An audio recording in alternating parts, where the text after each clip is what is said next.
तेज रफ्तार प्रेजेंट संघ शतक यात्रा आरएसएस 800 में। नमस्कार। साल 1973 में गुरुजी के निधन के बाद 6 जून को बाला साहब देवरस संघ के तीसरे सरसंघ चालक बने। उनके कार्यकाल में संघ ने सामाजिक सुधारों की दिशा में बड़े कदम उठाए। बाला साहब का मानना था कि समाज में जातिवाद और भेदभाव को समाप्त किए बिना सच्चे राष्ट्र निर्माण का सपना साकार नहीं हो सकता। उन्होंने समाज के पिछड़े और दलित वर्गों के उत्थान के लिए कई कार्यक्रम चलाए। बाला साहब के समय संघ ने समाज के सभी वर्गों को एक साथ लाने का काम किया। व्यक्ति को जाति, धर्म, गरीबी, अमीरी से ऊपर उठाकर हर व्यक्ति को सम्मान मिले, इसके लिए काम किया। लेकिन कांग्रेस की ओछी मानसिकता के चलते 1975 में एक बार फिर 4 जुलाई को आपातकाल में इंदिरा गांधी ने संघ पर बैन लगा दिया। बाला साहब सहित संघ के कई लीडर्स को गिरफ्तार कर लिया गया। इस समय राष्ट्रीय स्वयंसेवक संघ ने लोकतंत्र की रक्षा के लिए गुप्त रूप से आंदोलन चलाया।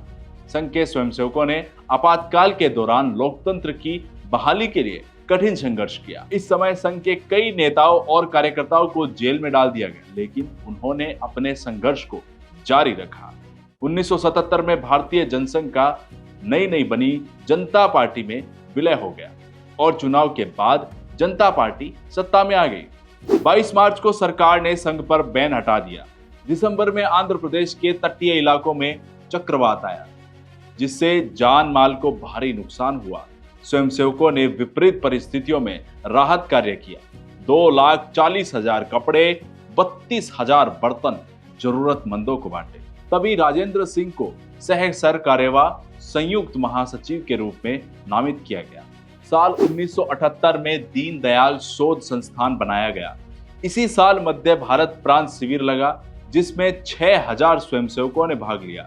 इसके बाद 1980 बाला साहब के नेतृत्व में संघ ने 95,000 गांवों को 1 करोड़ परिवारों को कवर करते हुए बड़े पैमाने पर जनसंपर्क अभियान शुरू किया। राजनीति और सामाजिक कामों को अलग रखने के लिए भारतीय जनता पार्टी का गठन भी इसी साल हुआ, जो आज देश की सबसे बड़ी और सत्ता पक्ष की पार्टी है। बाला साहब देवरस के समय साल 1981 में फरवरी में तमिलनाडु के मीनाक्षीपुरम में लगभग 800 हिंदुओं का इस्लामी धर्मांतरण हो रखा था। संघ ने अन्य हिंदू संगठनों के साथ मिलकर मीनाक्षीपुरम और तमिलनाडु के अन्य हिस्सों में इन धर्मांतरणों का विरोध किया और धर्मांतरण के खिलाफ जागरूकता अभियान चलाया।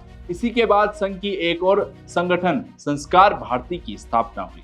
लगातार समाज सेवा का काम करते करते साल 1985 में संघ के 60 वर्ष पूरे हुए।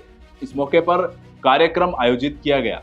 संघ का बढ़ता काम, देश सेवा कट्टरपंथियों से देखी नहीं गई। साल 1989 में 25 जून को पंजाब की मोगा शाखा पर आतंकवादी हमला हुआ। 18 स्वयंसेवक मारे गए, लेकिन जज्बा कम नहीं हुआ। साल 1990 संघ के इतिहास में अहम था। आज जो भव्य राम मंदिर हम देख रहे हैं, उसका एक अहम पड़ाव था यह साल, जब पहली कार सेवा हुई। देश और संघ ने एक भयावह मंजर देखा, जहां मुलायम सिंह की सरकार ने अपने ही लोगों को कत्लेआम करवाया। सरयू में लाशें बही। साल 1992 के संघ के 2 बड़े लीडर यादवराव जोशी और कर भाव देवरस गुजर गए।